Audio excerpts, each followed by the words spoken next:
For us in our group, I would say it's been reinvigorating. It's something that we all have that entrepreneurial spirit, I'd say, in our group.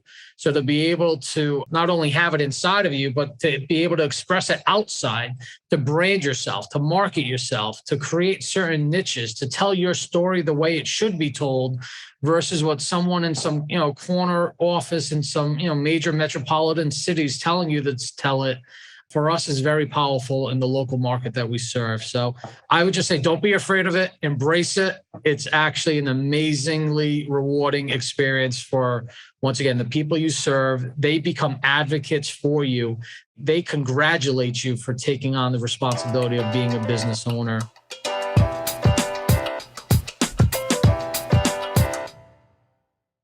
Well, good afternoon, guys. Thanks for joining us today. We've only got a little bit of time, so I think in the interest of making sure we cover as much ground as possible, I'm going to jump in quickly, and I'm going to go directly to you, Jeff. Let's kick this thing off with just going back to kind of where we all came from. So let's go back to the wirehouse days. When you think about your business there then, what were the pain points that made you and Anthony focus on the concept of independence and wanting to do things a little differently? Sure, Rob. It's great to see you, as always. Good to see you. But we would tend to say that the biggest issues were the bureaucracy, the lack of local decision making, the lack of having advocates to support you where you needed support.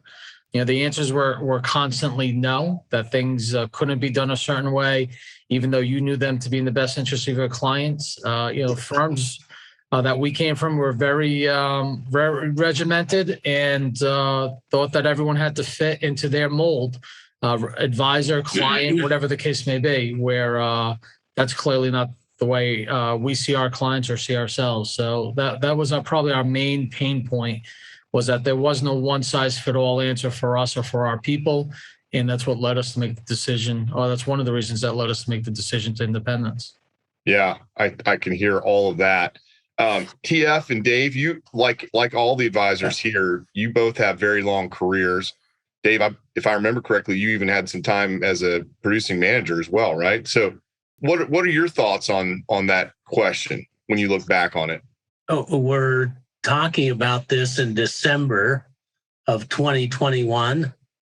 And if you were in the wirehouse for any length of time, you knew about this time of year that the new comp plan was coming out.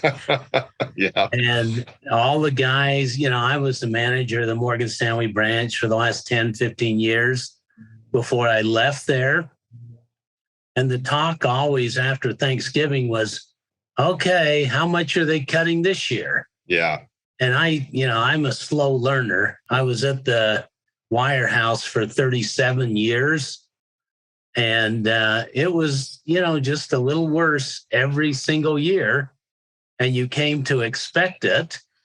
And, it's nice to get to the end of the year where we're at now and be making twice what we were making inside the wirehouse. Yeah. And not be dealing with, what's the new comp plan going to look like? Yeah. I mean, that's really refreshing. So, that's a big deal. And the other thing I would say from the wirehouse experience, there were so many little things where, if you were a small household, you had a $10,000 account with us, my son and I over at Morgan Stanley. You're in this small household category and they charge you $50 every single quarter because you're a small household. Right. And all that sort of stuff just got so annoying that this has been really, 4.5 going on 5 years, the best decision we've ever made. Oh, thanks. That's great to hear that, Dave. I appreciate it. TF, any thoughts on that front? Yeah, for sure. I think I'd piggyback on what Jeff said and add a little bit of to that. But I'm a big believer in feedback and in creating change. And I realized very quickly that the wirehouses don't want your feedback and aren't all that interested in changing to what you think is important. Right. And so that was a big pain point for sure. And honestly, I came into this with the mantra of the client's interest should always come first. And that was getting put further and further and further behind. And it was becoming the firm's interest must come first, and the client's going to fit into that mold. And to me, it just wasn't an acceptable business for me ethically. And really, I didn't think it was what was in the client's best interest. So those are my two main ones. Yeah, those are big. And, we hear that pretty consistently with everybody we talk to nowadays. It was sporadic in the early days. Of course, we've been doing this for 10 years now. So in the early days, there were a lot of motivations, and mainly people were just upset with being told what to do or what to wear or when they had to be in the office. But these days, I think the fiduciary mindset has really taken hold, and we do hear that a lot more often from a lot of the people that we're talking to. Let me jump to the next question. I'll just throw this out to the group, whoever wants to take it. So talk to me now about how things are different from a mindset perspective now that you all are business owners. How do you approach the business differently than you used to? What would you want to tell people who maybe haven't had the experience of being a business owner, what it's like to be that person now, and how that changes sort of how you approach things? Sure. I'll start off. Okay. So, not everyone wants to be a business owner. Right. I think we all realize that, hopefully our professionals that are in this industry, and we realize some guys or gals just that this isn't their cup of tea to become a business owner. But it's not something to be afraid of either. The entrepreneurial spirit that I think is in most of us, once again, not all of us, but in most of us, to ultimately do what's right for our people, do what's right for your clients, do what's right for your staff, do what's right for your teammates, and everything else just follows. So there's some extra decisions, especially up front, that need to be made when you consider this option of independence. But don't let that be a burden, because quite frankly, once you get over those initial hurdles of making some of those decisions are made, and now you just move on and you move forward.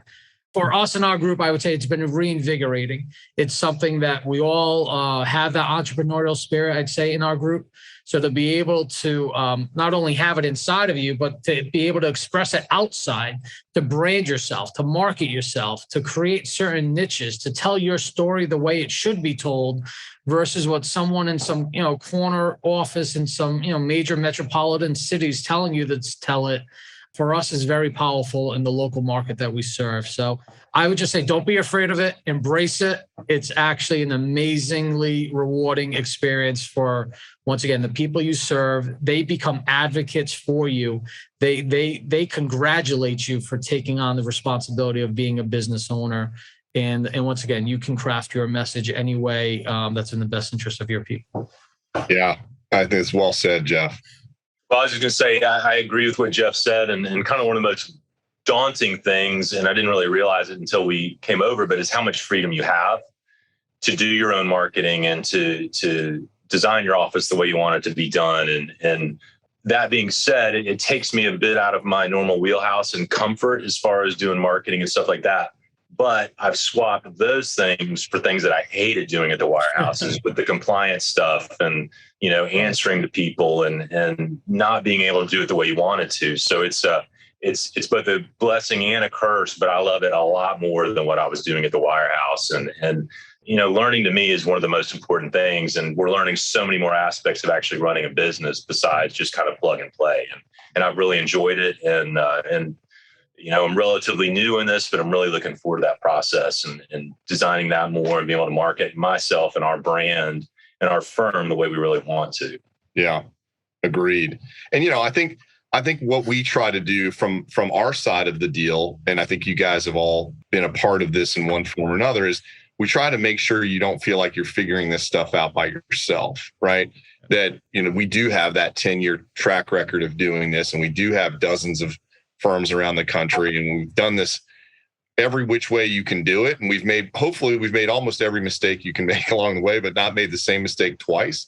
And so you get the benefit of that. And I think each of you in your own way, as I think about the backstory for each of your firms, I think we've gone through that process with you all. And hopefully that reinforces this notion that you can be independent, but not be on your own. And that's really what this model is all about. It's about making sure that you're fully supported, but that you become the business owner, and that means a lot. And in fact, that sort of leads me into the next question, which is, in addition to the the branding and the authenticity of that, which you now have, and your clients can respond to. Like to Jeff's point, they key in on it and they congratulate you for it, and we hear that all the time as well. Talk to me about the equity ownership element. Like, what does that do to you, sort of in your heart as you think about business and you think about the forward-looking view of things? And Dave, I'm going to direct this one to you, because I know that you think about this and we've talked about it. So tell us your thoughts on that front with regard to equity.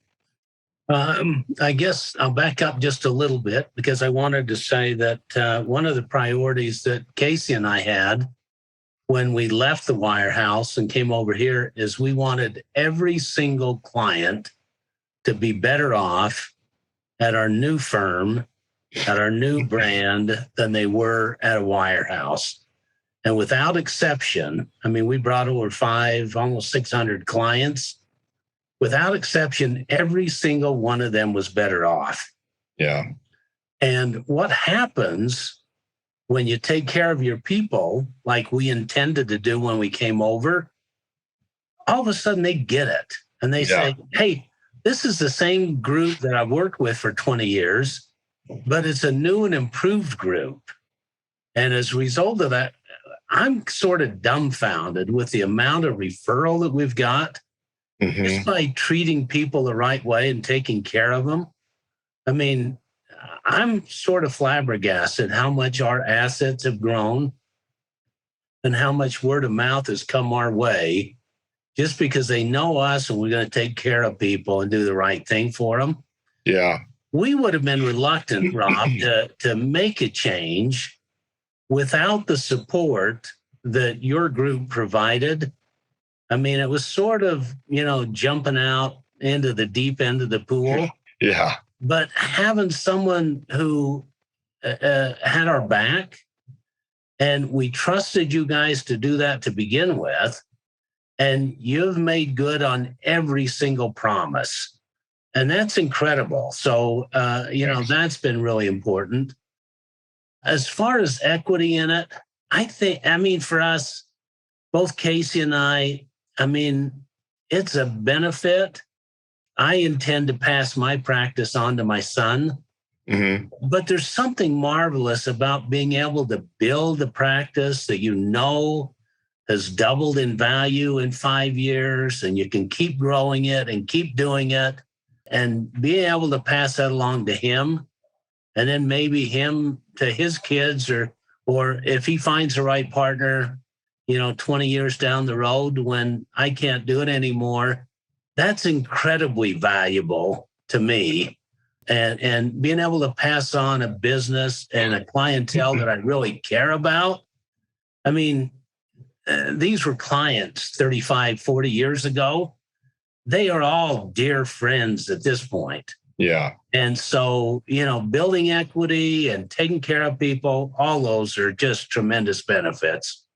Yeah, and I think along that line, I don't want to put words in your mouth, but what I hear as the CEO of the business that supports your businesses is this idea that my personal and my professional job satisfaction is through the roof. You know what I mean? That it doesn't feel like a job anymore. It feels more like if you want to call it a calling or a service or what have you. That even though there are times when we, meaning advisors, work harder than we may have in the past, there's a real passion behind it now because the satisfaction is so high, and that's sort of what you're hinting at there in your comments. Yeah, absolutely. Yeah. Yeah, we have the ability to really go deeper with our clients, and they are like family to us. And not to put words in their mouths, but we actually asked our clients, how would they describe us? And the most common response we got was family. Yeah. And to us, that's powerful. And, by doing hopefully the right things for our people, serving as their fiduciary and working in their best interest, everything else just follows. It really does. It's a happier environment for us and our staff.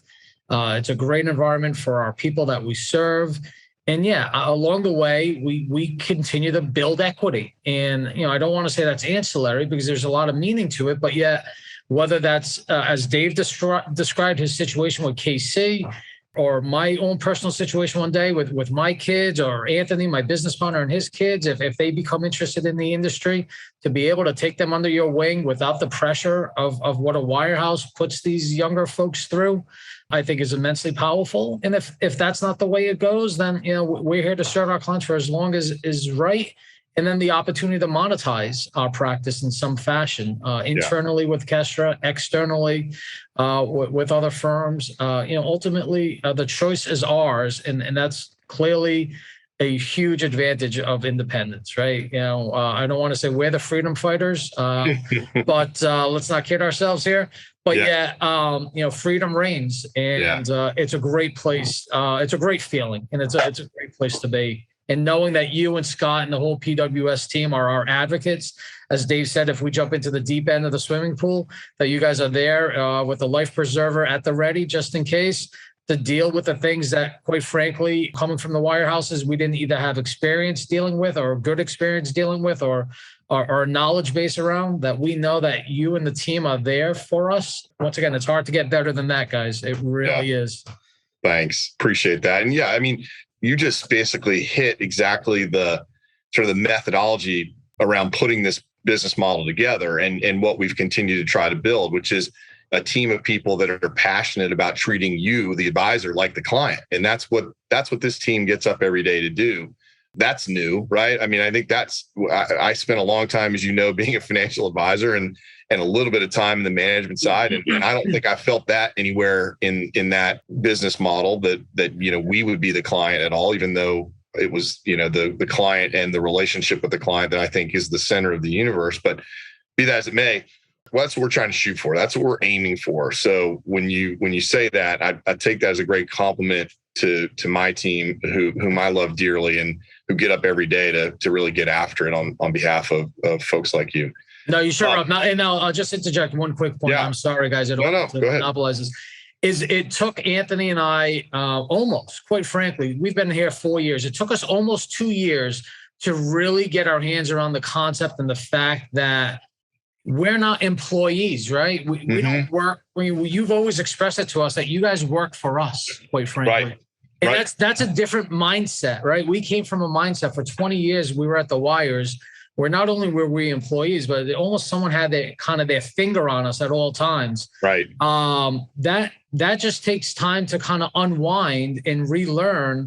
And it is such a rewarding and breathtaking experience. And no, once again, I use the word advocate, that you guys are our advocates, you guys are our partners, but that once again, you and your team are there to help us and work for us and with us, not the other way around. And that's just, once again, it's another credence to why independence in this model for us, and I think many, should make a lot of sense.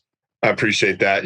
A lot of what you all sell, to the extent that you sell anything, but a lot of the process that you have and the relationships with your clients is similar in some respects to the way we deal with advisors who are considering independence and considering our model. And of course, our model is not a silver bullet. It's not there is no perfect model, right? There are so many choices out there in this market now. But what we try to impress upon people is while there is no silver bullet, we're not going to leave you alone. We're not going to mandate that you do very many things. And we're going to be here, to make sure that you get where you want to go, that it is about where you want to go. I agree a lot with what both Dave and Jeff said, but I also think it's really, especially what Jeff was saying about, I'm still a little bit gun shy from the wirehouse side, and so when I reach out and call somebody, sometimes like, should I do this? Or not? Compliance is calling me. Oh no. Right.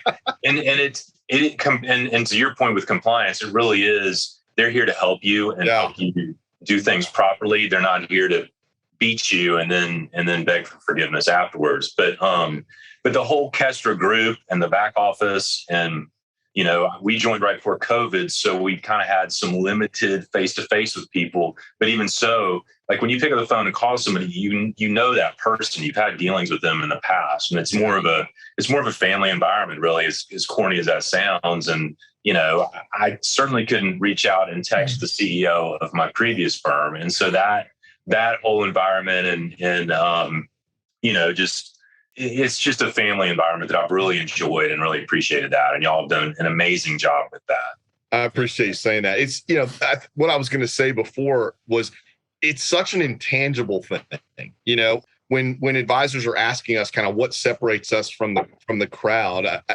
I try to sort of talk about what all three of you are talking about. And I don't know that it always resonates because it's hard. It's a hard thing sort of to what Jeff, what you said, and to what TF said. It's a hard thing to get. And even when you get here, it takes a little while to have that mindset change. But the intangibilities of what that kind of service and what that sort of closeness and that family environment that you're talking about really do for you on an acceleration of your business and all that kind of stuff is a hard thing to convince some people of. And because some people are looking for a transaction, it's a monetary thing, pure and simple. Where am I going to have the best monetary outcome in whatever form they choose to think about that? But we've had teams that didn't join us, unfortunately, that we wanted to join. And I can think of one from about 4 or 5 years ago that we stayed in touch with. And about a year or year and a half in, we're all friends, we're all talking, and they're saying, boy, now we get it. Now we understand what you were talking about. We wish we had understood it more when we were going through the process. We might've made a different decision, but it is a hard thing to transmit. So yeah. I think this model, right, the hybrid model that you and Scott and the team have developed, Rob, I think you guys thread the needle, right? It's a concept of having your cake and eating it too, right? You can achieve some monetary reward for the transition and compensation and payouts and all that kind of stuff. But you find culture again. You almost find religion again. And it was 25 years ago almost when I started at Dean Witter. And back then, culture mattered. Who they brought in at times mattered to firms and who they hired.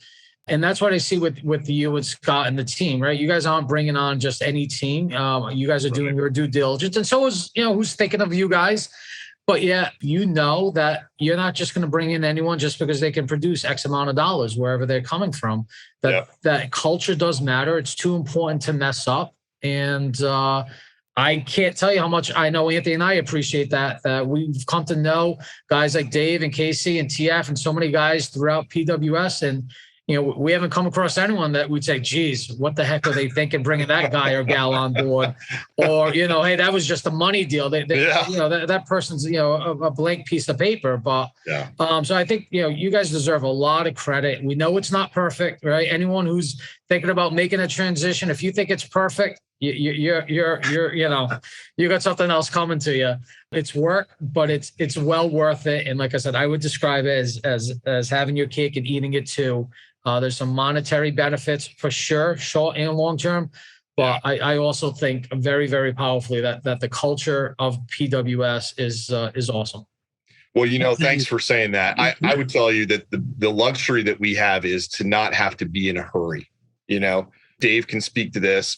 In the old systems, you were in a hurry. And, it was about getting people in the door, getting the bodies in the seats. If you could fog a mirror and you had a requisite minimum amount of gross production, let's go, not worried about the culture. The culture was sort of going to take care of itself somehow. But in this instance, we have the luxury of not having to be in a hurry. And we tell people that, and like I was saying earlier, I mean, it's okay if you don't like us, and it's okay if we don't like you. I mean, there are plenty of options out there, and you should find the place, because there is no right answer.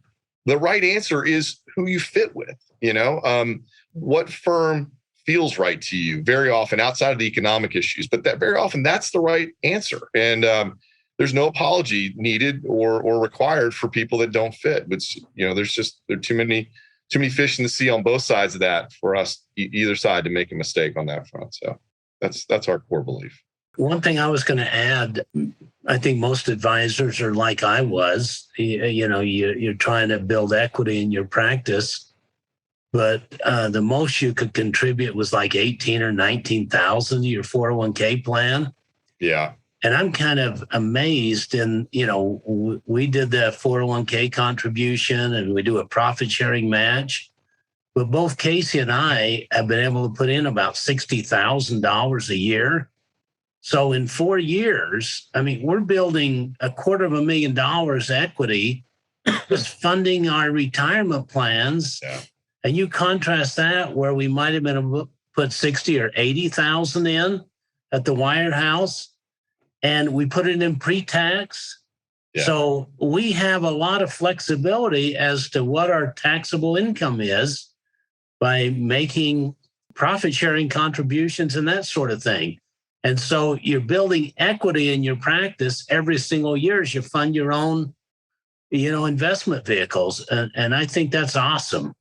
It's totally correct and absolutely something we undersell. It's a little difficult to get too deep into the weeds on what it means to be a 1099 taxpayer when you're talking to somebody who's got, a lot of things swirling in their head about leaving the wirehouse and trying to get set up in a new practice. But we talk about it, but it's hard to get too deep into the weeds. But you're absolutely right, Dave. And the opportunities beyond just being a business owner, right? The day-to-day value of a dollar type of opportunities that come with being a 1099 taxpayer are just such a different world than what we've all come from. And it is, and it has always been the point that this is the opportunity for folks like us to have the sorts of outcomes that our best clients have. You look into your book of business,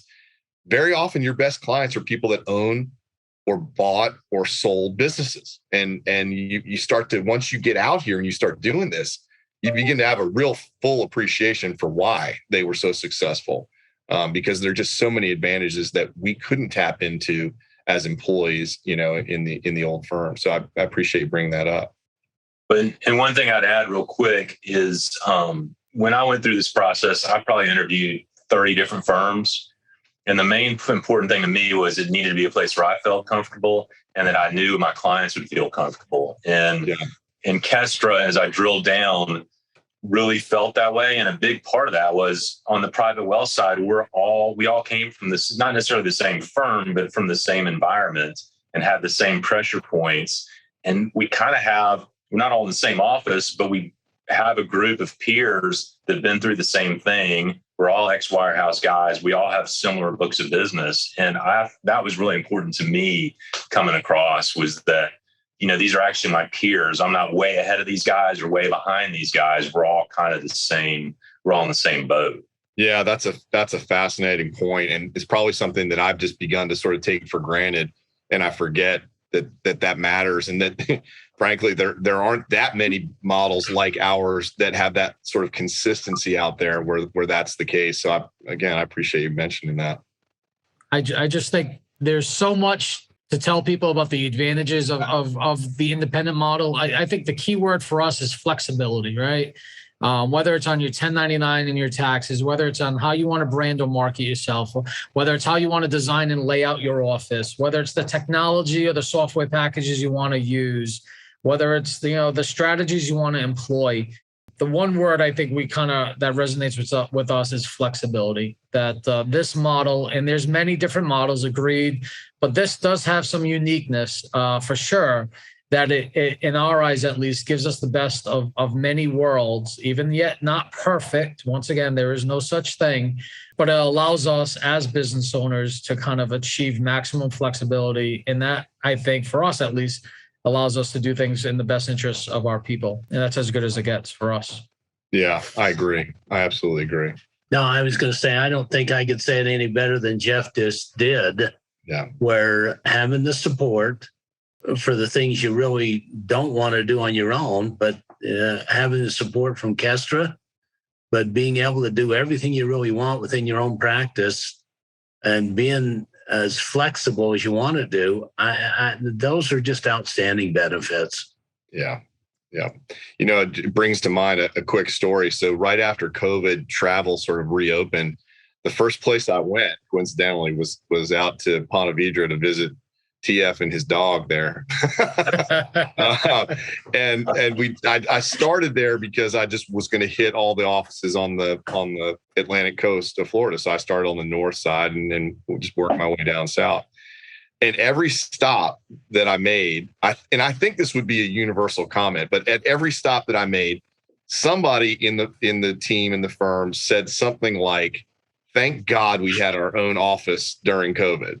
Number one, it was a place to go and kind of get away from homeschool and everything else. But number two, all of our friends were locked out of their offices for the better part of a year. And it was up to us to decide how we wanted to handle whether we were going to go to the office with our staff and without our staff and all that kind of stuff.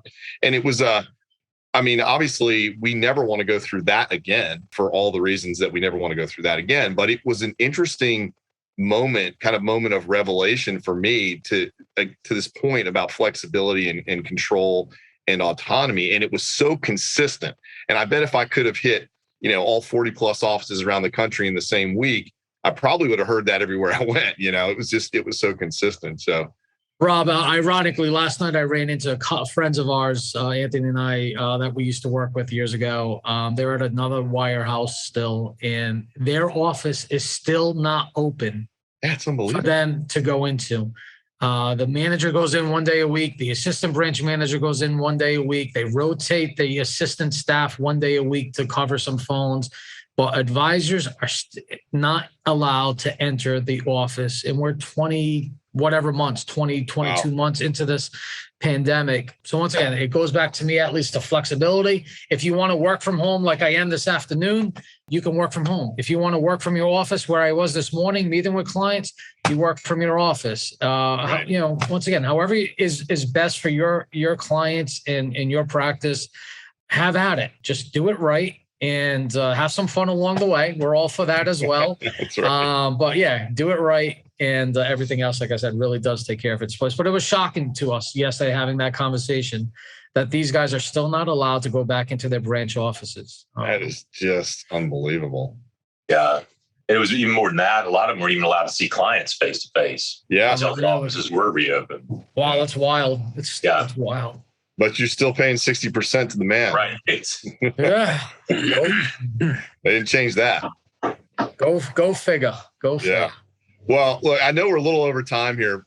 So I want to say thank you guys to all of you for taking the time and sharing your thoughts with us. And as I'm looking at you, and this is completely by accident, it's interesting. We have two father-son firms here represented here, and we have the closest two guys partnership I've ever witnessed in my life. So I know that you three have a deep appreciation for connection and for loyalty and all that stuff. And the family comments that were made earlier, I think bear that out.